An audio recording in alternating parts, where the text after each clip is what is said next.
Hello, I am Donny, and I am the cute one. And I'm Chelsea, and I am the cute one. TGIF, cuties. Happy Friday. TGIF indeed. I know Mercury's been in retrograde or retrograde. We're not supposed to say in retrograde. I don't know if that's over. And I know that you think if I speak it out loud, it's only perpetuating the hate crime cycle. But I feel personally victimized by something. The moon, the planets, myself. This week has been a real doozy. Because you're the one that believes it, Caroline. Caroline. You know, I famously don't believe in it, so I usually go unscathed. Yeah, I need to stop believing. My car has broken down. Our recording, I mean, my God bless it, cuties, for whatever comes out on our Muppets Christmas Carol episode on Monday. I need help. You do, and you're in a tough spot, and I don't really know how to help you because maybe I'm still worn out by your girls, or maybe it's because we're the last 3 weeks of December, so you know how my work gets, where normally I have like 3 hours of work during my day job, but in December it's somehow 40 hours of work. I just have an extra full-time job in my lap, which is lovely, but I'm exhausted to the point where like it's not fun. I'm not giggly exhausted. I just don't know if I'll get through everything that I have to get through. So in conclusion, cuties, thanks for tuning in. This is going to be holly and jolly today. I do want to start by cursing you out because I might not believe in Mercury retrograde, but I do believe in spending my money when I shouldn't. And I usually have my habits in place. Like, no extra bad habits are brought into a 38. You can't teach an old dog new tricks. There shouldn't be bad habits brought into my life at the age of 38. Sure. If I'm going to be a cocaine addict, I should be already. If I'm going to be jerking off in public, I should do that already. But the last day of your trip, and this happens every time I visit you, I can't break out of the habit. We ordered bagel sandwiches, as you do every day. And guess what? The past 2 days, here I've spent $17 on a bagel sandwich each day. Yeah, that's a hard one. It's a tough one. I wish that I didn't pass that on to you because it is probably my most reckless habit, which, to be fair, if that's the most reckless habit I have, I think I'm doing pretty well. Again, we could be jerking it in public or doing sniff drugs. But yeah, ordering a toasted everything bagel with cream cheese and tomato to my home every single day. Why?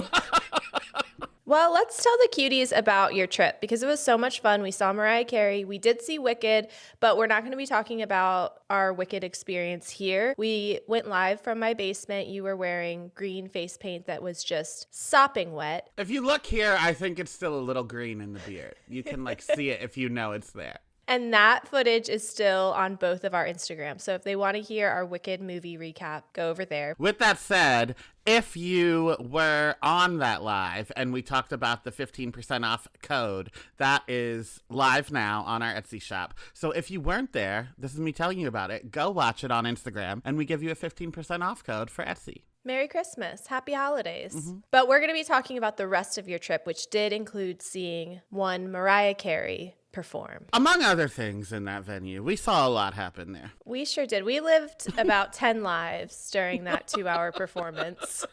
Where should we begin? Chronologically. Okay. Because that DJ Sus One, at my next wedding, he is going to be the wedding DJ. Okay. I love that for you. Is he going to be Thank telling your guests all night long, this one goes out for the 90s babies. If you're an old fuck, this one's for you. Maybe. Or maybe I'll tell him to use the F slur. This one goes out to the faggots. Like that.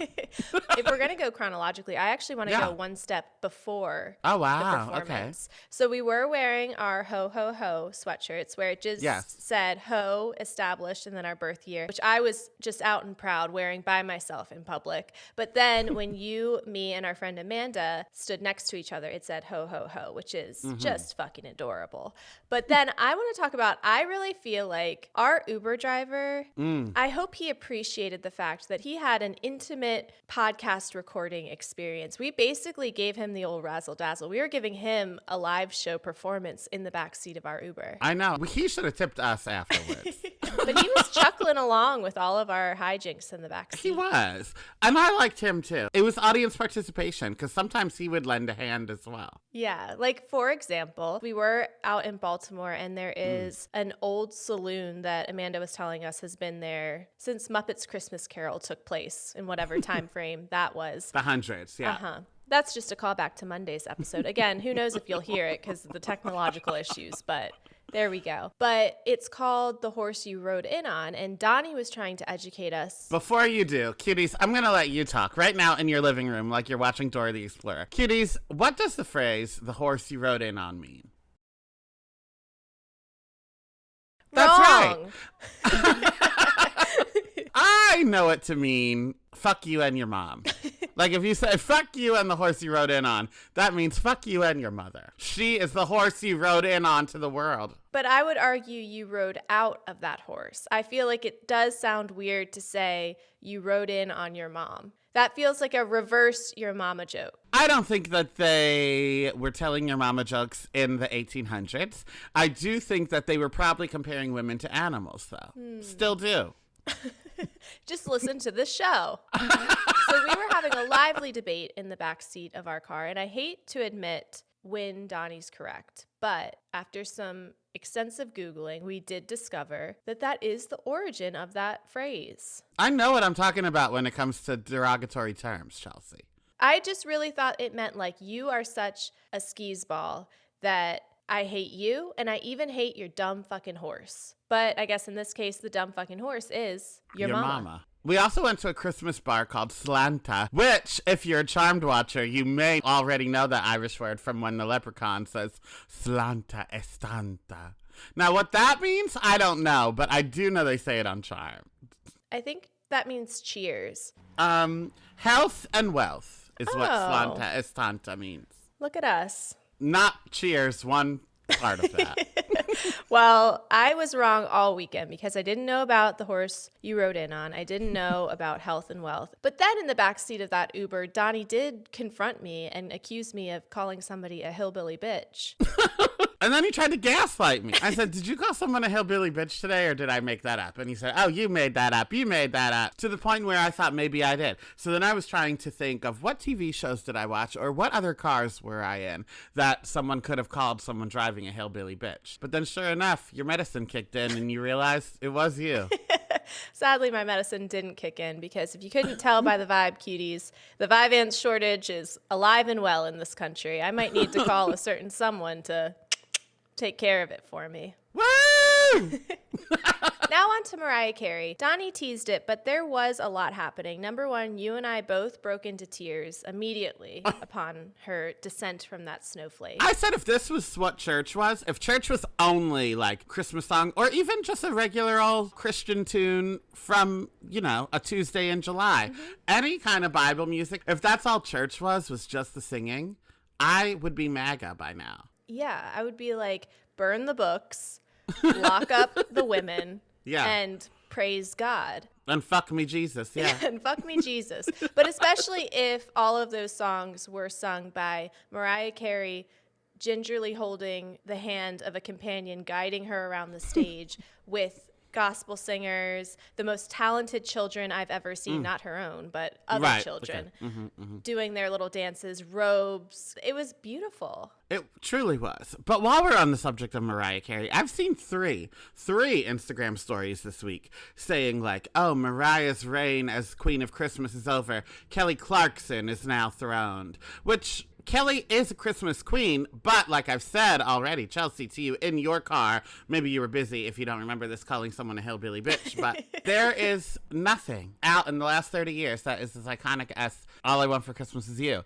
Is Wrapped in Red in Love Actually? I don't think so. And like her cover of Run, Run, Rudolph, one of my favorites. Yeah. Kelly Clarkson, though, it's hard to call her the queen of a specific genre because she quite literally on her show every week does covers and just consistently sings them better than the person whose music it actually is. Right. Also, I would say that before you can say Mariah Carey's Christmas reign is over, you need to go watch her perform and then go watch her give her children a few too many songs as she's changing her costume where her children are playing the drums and then you look up on the big screen and there she is sexily dancing along. It's pure camp in a way that I cannot describe. Like, I knew I was going to enjoy myself. Me, you, and Amanda could be in a cardboard box and enjoy ourselves. Yeah. But I really don't think I was expecting to be, like, so taken by the experience. You told Dr. Bald you want to take your family next year. I do. Some parts are more kid-friendly than others. She does still segue to talking about wanting to fuck Santa, but I think my daughters would love it. Yeah.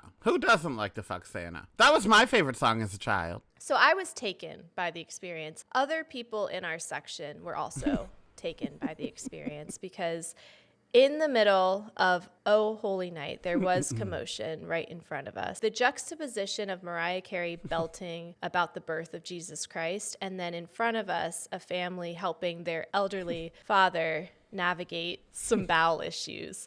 There was a man who shit himself right on the steps directly in front of us. Sat down to shit on the steps, though. That is the thing. He came out. I thought he, like, was lightheaded. He needed to go get some water, some air, run to the maybe that's what he was doing, running to the restroom, and then when he didn't make it, he just committed. Because he came out, it was like arena seating. So he said, excuse me, made his way to the aisle thing where there's that railing to go up and down the steps. And then he just stood there on the steps and then sat on the steps.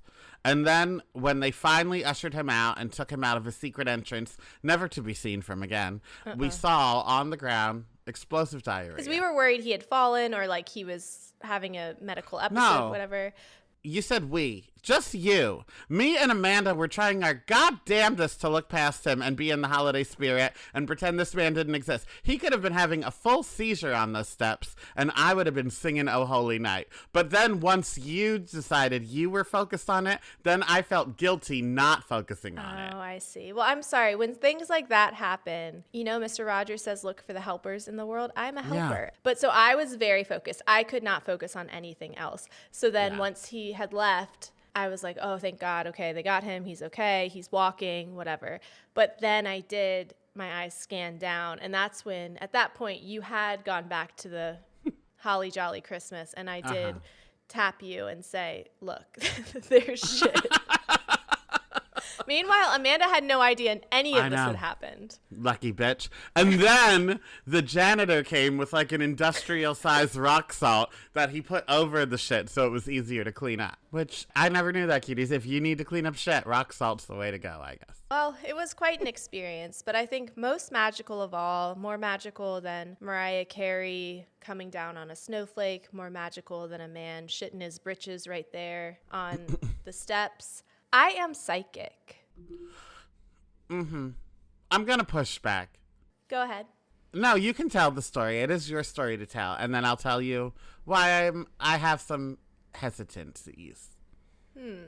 So, I've been psychic a lot recently. Sometimes channeled for good, sometimes channeled for bad, AKA I did say yesterday I'm a hot mess, and then everything became a hot mess. I think I do manifest. I'm a manifesting queen. But at the start of Mariah Carey, I got a lightning zap, as I do, and I said, I feel like somebody's going to get proposed to. Then during Always Be My Baby, she like meanders through the crowd and takes selfies. I mean, Mariah Carey is just an icon. She really doesn't give two shits about anybody, but clearly somebody along the way told her, like, you need to take pictures with fans. So she just, like, wades through the normies and is like, as everybody's shoving phones in her face to take selfies. But during that, on the big screen, there was a proposal. But here's the thing. I feel like it is a Christmas concert. Of course there will be a proposal. You could have said that at New Year's Eve. Of course there'll be a proposal. Now there is, and I'm not at liberty to share details yet, but Chelsea has been psychic and it is proved to be correct and true. But now I think that now that she knows that people know she's actual psychic, now she's just saying it all the time. No, this is the thing. I go through ebbs and flows, much like my sanity. What happens is I ride the wave and like once a quarter, I am ramping up and I become more psychic. And then what's on the other side of a wave? The crash, which I think we're witnessing now. So I don't have any psychic abilities. I don't even have normal person brain abilities. I think that we really did ramp up to Mariah Carey, and then now we're just sitting in shit on the stairs. You know what? That's fair. So, this week brought us Jamie Foxx declaring he's done with dating white women, the Mufasa premiere in Los Angeles, Jay-Z being accused of some really bad shit, Jeremy Allen White being cast as Jabba the Hutt's son, and the premiere of The Encore with Paris and Nicole. Speaking of the Mufasa premiere, those lions are just so fuckable. You said that when we were in the movie theaters, and here you go again. Because we, again, had very different experiences seeing that Mufasa trailer. Because the whole time I was like, why do they keep making these movies? They're so bad. And I said that to you, and you said, I'd fuck them. But I think usually it is just the animation. If they were Little Mermaided and these like felines riding the subway in Zootopia lost their voice and personality, I would still want to fuck them because they're just so hot. But I think for this one, it is because the voice actors are hot. Okay. Well, we are just venturing into full bestiality on this podcast, moving away from cartoons and into just wanting to fuck real creatures. But this is a perfect segue for my headline, Donny, because Casey Musgraves also wants to fuck Disney characters. Wow. We're in good company. So Casey Musgraves went to Disney World for the first time. And according to the Daily Mail, the merry-go-round artist said that she enjoyed the joy, the cleanliness, and the food and snacks of the park. But when she was asked about her favorite snack, she accidentally admitted it was Gaston, the good-looking villain from Beauty and the Beast. And this sentence gave me pause at first because I'm like, she accidentally admitted. But then if you go and watch this video, she realizes she said it out loud, and then she tries to cover her tracks, not saying like, oops, I just said I would fuck a Disney character, but she said, I mean, the Beast before he turned into a man. And then when that didn't work, she just blurts out, churros! And I love that it really was like a deep, dark secret that she wanted to fuck Gaston.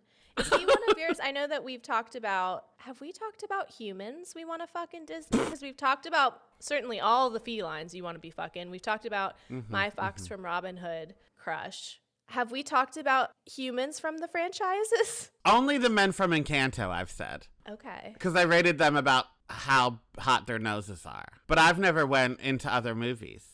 Well, let's use our platform now. Why do we even have a microphone if we can't talk about Disney characters we want to fuck? You're absolutely right. Well, Gaston is towards the top of the list for sure. She's not wrong. But Aladdin is also there. But have you seen the pictures that they do of like what Aladdin's genitalia might look like because of those pants, where it literally just looks like it's his body with two giant balls? Those are clearly a fashion choice, Chelsea. Those are not balls hidden under there. But if they were... Oh, speaking of the guards from Aladdin are also hot. Ew. Yes. Well, you are a straight woman, Chelsea. You have to think about who would look good at the Eagle touching themselves.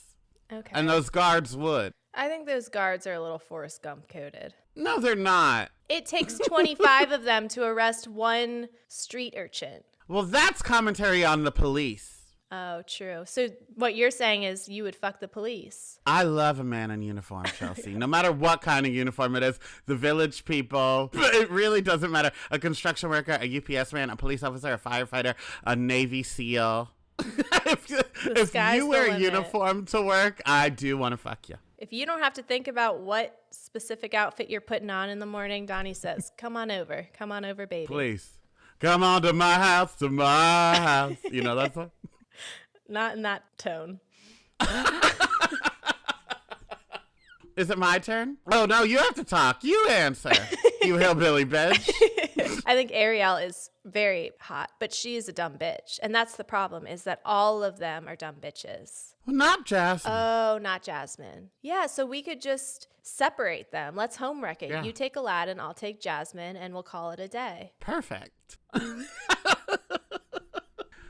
So I'm glad we got Joy out of the way, because now I'm pissed. The Golden Globes... The Golden Globe nominees were announced this week, and while Wicked got 4 nominees, that's something to be joyful about. I do need to say that the categories, one in particular, at the Golden Globes can suck a dick, because... Suck Aladdin's big fat balls. Or the guards, because there is a musical or comedy category. So already that category can suck a dick. But then the nominees for this category this year are as follows.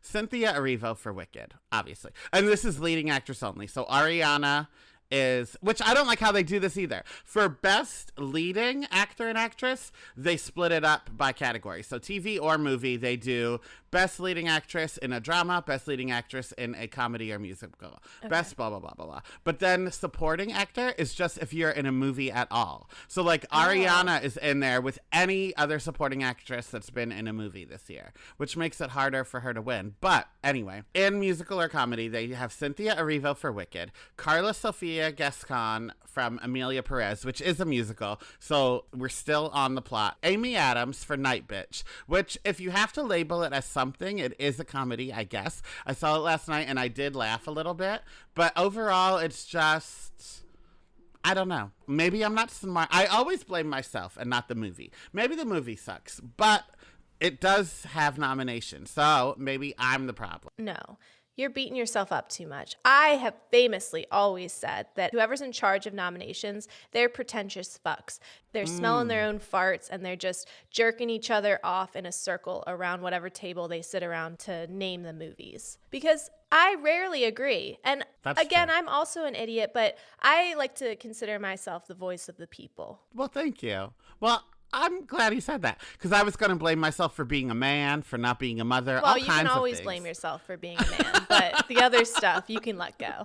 Thank you. Do you know what Night Bitch is about? No. Amy Adams I've seen her is crawling around outside a bunch. That's basically the movie. Amy Adams is a stay-at-home mom who gave up her dream and career of being an artist to be a mother instead. And now that she's becoming more and more resentful of her husband, she turns into a dog. Okay, I might have to watch this, and then I'll let you know if you are in fact dumb or if the movie is just bad. Now, here's the thing. I either needed much more dog stuff or none of it. Like, if we went Black Swan with it, then I would be into it. But there was just enough dog stuff for it to be weird and not really make sense to me. Okay. If I cut all the dog stuff, the plot, I loved it. Like, I loved what it had to say about motherhood and, like, finding yourself and da-da-da-da-da. But the dog stuff was just in the way. And this might be a spoiler, so if it is, then you don't have to answer. But does she physically turn into a dog? Is it magical, or is she just emotionally... There's a scene where she has a cyst in her back and pops it and a tail comes out. Okay. Then this is where the nominees lose the plot. Not at the woman turning into a dog. But like I said, that's slightly comedic, so Okay. I understand how we got there. And her performance was incredible. Demi Moore in The Substance, which Demi Moore should be nominated, but The Substance is not a comedy, so I don't know what we're doing Isn't here. it like a dark comedy, like a psychological thriller that makes you laugh? I guess. I would say it's more dramatic than comedy, but who am I? Then we have Mikey Madison from Honora. I haven't seen it. I'm not going to see it. Apparently, she's the front runner. It's about a sex worker who falls in love with a Russian prince or something, and then the parents try to make them get annulled after they get married, blah, blah, blah. Are they singing, or that's the comedy plot? I think it's the comedy plot. It's 2.5 hours long, but it's the ugly girl from Scream 5, so I'm not supporting her. Okay. And then, this is where I'm really pissed off. If you were wondering, like, Donny, why do you have stake in this game? Why do you even care? Because the last nominee is Zendaya for the Challengers, which is not funny at all. And now I have to choose between Zendaya, Demi Moore, or Cynthia Erivo. Go fuck yourself. Again, it shows the bias of these pretentious fucks who are watching films and not movies, where it's like, okay, what are the two categories that just like famously don't get enough credit and aren't considered highbrow art as we smart folks are used to? It's like, oh, comedies and singing. There you go. Put them together. And why not just do like Bippity-boppity-boo. drama and other? I could swallow that more because what about a thriller? That's what The Substance is. Now you have to decide where that goes. Yeah. Anyway, that's how I feel about that. How do you feel about Selena Gomez? You can be honest here. Relationship with her. I know she was a child star, so I always give them a little bit more leeway to be a little more unhinged. I think she's been through a lot in her life. As an actress, I mean. Oh, she's terrible.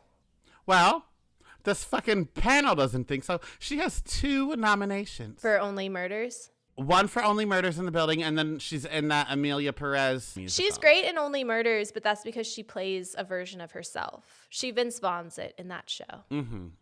But I do want to shout out Miley, Selena, Zendaya, and Ariana all have nominations this year, which is kind of cool. That is really cool. It's pretty cool. And that's everything I have to say. Great. Well, in conclusion, Golden Globes, suck a dick. So now let's do Cutie of the Week. And you are going to be very thrilled about mine this week, Donny. I finally have succumbed to the cult leader energy you exude. I've kicked and screamed all the ding-dong day about Sucker Punch and your other obsessions, Glee, for example. But I feel like I'm riding such a high with how we're covering Desperate Housewives on the Patreon, and I'm enjoying it, that I'm starting to be cautiously optimistic that we have more interests in the center of our Venn diagram than I initially thought. So, because I trust you now, because I am enjoying Desperate Housewives, because I did love Mariah Carey, because I did love Wicked, I have started dabbling in 911. How far are you? Well, I'm not watching it. What does dabbling mean then? You just call the police sometimes? I have been dabbling in 911. I've been talking to a lot of first responders. No, so I do this thing, and Dr. Bald calls me a sociopath for it, but I do this thing where I just like to watch clips out of order on TikTok about shows. So I have gone down the Buck and Eddie. I've gone down their rabbit hole. So I have consumed all of the best hits of Buck and Eddie. I almost wish you just didn't watch 911. Well, no. This is diabolical. This is crazy. It gives me the lay of the land so that when I choose a season, I have some history with these people. No, not choose the season, Chelsea. No, to start. Choose the season to start. I'm not going to start from the beginning. I'm going to choose from the best season to get hooked, and then I'll circle back. That's what I did with Grey's Anatomy. I still sometimes watch clips of Grey's Anatomy. And this show is you've even said it, so you can't deny it. This is very Grey's Anatomy adjacent, where it does not matter to me that I've already know what's going to happen at the end of that tsunami episode. My God, I was sobbing. But I'm still going to cry when I watch the real tsunami episode. I'm still going to be invested. I'm still going to gasp. I'm still going to enjoy every single monologue. But I don't have the stress of wondering about Christopher. Wow. Okay. Now, with all that said, please start at season 2. You can skip season 1. That's when the old cinnamon stick Connie Britton's in it. Then she leaves, and Jennifer Love Hewitt takes her place as the 911 operator. Oh. But Jennifer Love Hewitt joins the cast in season 2 because with she was some missing. Emotional baggage. Yeah, she's Buck's sister, and she is what do you call it when you don't talk to your family anymore? Estranged. And she had moved away because she had postpartum depression, and she almost drowned her baby. Well, that's later, which you shouldn't know yet. But no, she was estranged from Buck. Then she moves to be a 911 operator, but she has some emotional baggage. Oh, the abusive husband. Yeah, the abusive husband. But in season 2, she gets 911 calls, and then the person just hangs up, and he's stalking her. So I think they brought her on to be very I know what you did last summer-y. Oh. And give the people what they want. So that's how you're introduced with her, with a whole chase scene in the woods and stuff. It's incredible. And then once we love her and know her as Maddie, then we just let her do anything, run away without her baby. I love that. Not her running away without the baby, but something about Jennifer Love Hewitt. And I have said that she's a bag of beans, but something in her oh my goodness, I almost said old age. Well, middle-aged at least. Something in this new mature era of her life. I think she's gotten to be a better actress, or maybe she just has really bad allergies. But every time her eyes well up with tears, I immediately start weeping. Wait, you watched the tsunami one. Did you watch her on the phone? Yes. And then she has to take a new call? Uh-huh. Heartbreaking. Heartbreaking, yeah. But it made me want to be a 911 operator for a second. Well, you want to be a 911 operator, but a man's shitting his pants 3 steps away, and you're trying to watch Mariah Carey. Much like you with boundaries, I am not on the clock. If you are going to watch 911 and you don't want spoilers, just skip 15 seconds ahead. But I'm going to give Donny a montage of all of the plot I know. So here we go. Okay. So I know that at some point, Buck and Eddie have a falling out because he's suing him. I know that Eddie ends up Christopher moves away because he fucks his dead wife's doppelganger. Uh-huh. I know that Buck dies for like 2 minutes, and then he has a like It's a Wonderful Life thing of like what would have happened if something had gone differently. I know that now Buck is bisexual, so we're one step closer to the couch theory. My God, don't even get me started on couch theory. What's couch theory? You don't know about couch theory in 911?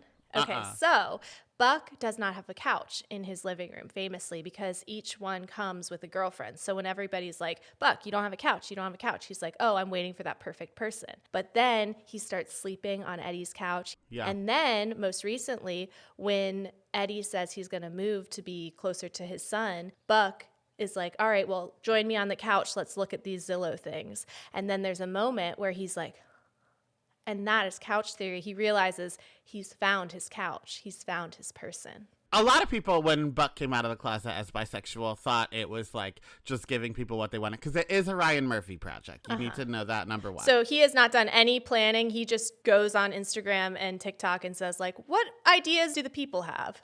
Yeah.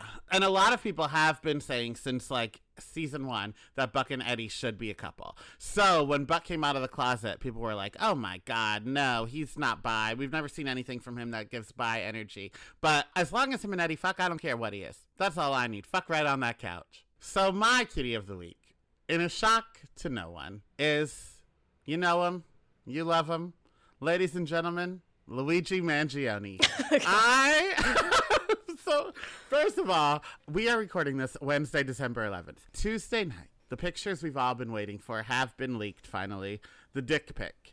Now, when it was sent to me by a friend, I don't know if she wants credit as being someone who is distributing murder dick. Yeah. So I'm not going to shout her out, but she does have a podcast of her own. She has been on our podcast numerous times, and it's not Nor, so you can do your own detective work. But she sent me the photo, and I said, this can't be real. And she said, I think it is. And I said, well, there's just no way he's this perfect. And she said, Donny, he did kill someone. I don't know if he's perfect. And that's where I need to say, I am getting a lot of pushback about this. Whenever I talk about how hot he is or whatever in my own home. Whenever you're in the group chat planning to Photoshop him bottoming, etc. Well, it just says he is looking behind him in the picture of him getting handcuffed. So, like, it is meant to be bottomed Photoshop.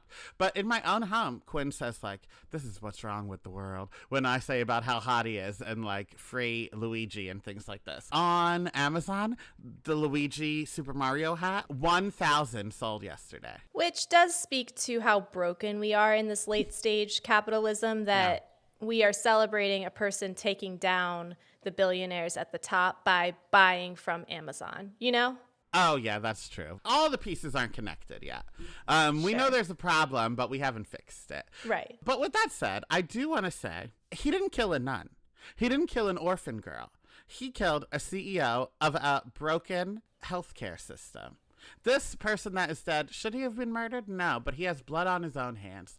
If it was a TV show, if this was Scandal we were watching, would we be upset that someone did it? No, God, no. So why, just because it's a real person, should I care? Why just because it's real life? But here's the twist. I know that we have a great thing going, Donny, where one of us says something and the other person says, ew, no. I'm on your side with this. You know, would I go as far as Photoshopping myself having sex with that man? Perhaps not, but I also don't have the Photoshop skills that you have. And not to say that you've done that, but we're like a couple days away. Again, this is Wednesday. By Friday, who knows what you have done with the pictures of this man that are coming out. All I have to say is I am a pacifist. I don't believe in killing of any kind. Yeah. However, I think that we all need to take a step back and recognize that this is the first scene in like a V for Vendetta movie. Right. Maybe I've been reading too much fairy porn about corrupt systems and taking back power and having an uprising against those who are taking advantage of disenfranchised people. But I think that he obviously knew what he was doing. He was carrying around his little manifesto. And there's certainly other things in the world we don't seem to be as outraged about. I don't know, like children dying etc. Right. So Josh Shapiro said, let me just read the exact quote. He said, some attention in this case, especially online, has been deeply disturbing as some have looked to celebrate instead of condemning this killer. In America, we do not kill people in cold blood to resolve policy. But he was signing bombs to send to other countries. So, like, get a fucking grip. We're literally funding Israel and Palestine right now, that conflict. Yeah. Actually, our country is established on murdering people in cold blood. It's kind Just of like never the whole rich white vibe. men. Yeah. Right. Now it's like, not me. I'm going to hide my LinkedIn profile. Did you see that Burger King said we don't snitch? I saw people share it. I went on Twitter and I didn't find it. Okay. So I don't know if it's real or if it got attention and they took it down, but that I don't trust. And the old tweet from my boyfriend Luigi that said the Glee version is better, because I went to his Twitter and I typed that exact sentence and I couldn't find reference of it. Because yes, that picture is ripe for adding him looking like he's bottoming. Yes, I don't care about the CEO. Yes, he's hot. He has abs. XYZ. But I do need to know what song it's in reference to before I fully decide if I'm with him or against him. Okay. If it's Mr. Shoe's thong song, I'm going to have to bow out and I'm going to redact everything I just said. Me too. I'm going to take my poster board that says Free Luigi and I'll cross off free and write Burn Him Alive. Okay. So in conclusion, I mean, don't go out there killing people, but also maybe don't go out there buying Luigi hats from Amazon. Shop local. Yeah. We'll put it on our Etsy shop. And that's it. That's everything. So, Cuties, one more reminder about our YouTube. Go there. I Am the Cute One podcast. Also, our live Wicked show is still available on our Instagrams. And you can listen to ad-free episodes on Patreon. So there's many ways, varying from $0 to $20 to however much dollars you can put in your Etsy cart. Figure it out. That's not what I meant to say. Figure it out and give us money, bitch. Unite, bitch. And on Monday, we will be covering Muppet Christmas Carol, or as much of it as recorded. Yep. And Tom Hamlet's our guest. It's a very funny episode. Just hopefully you can hear it. Yeah. Mm-hmm. And we will talk to you later. Love you like a sister. Bye. Bye.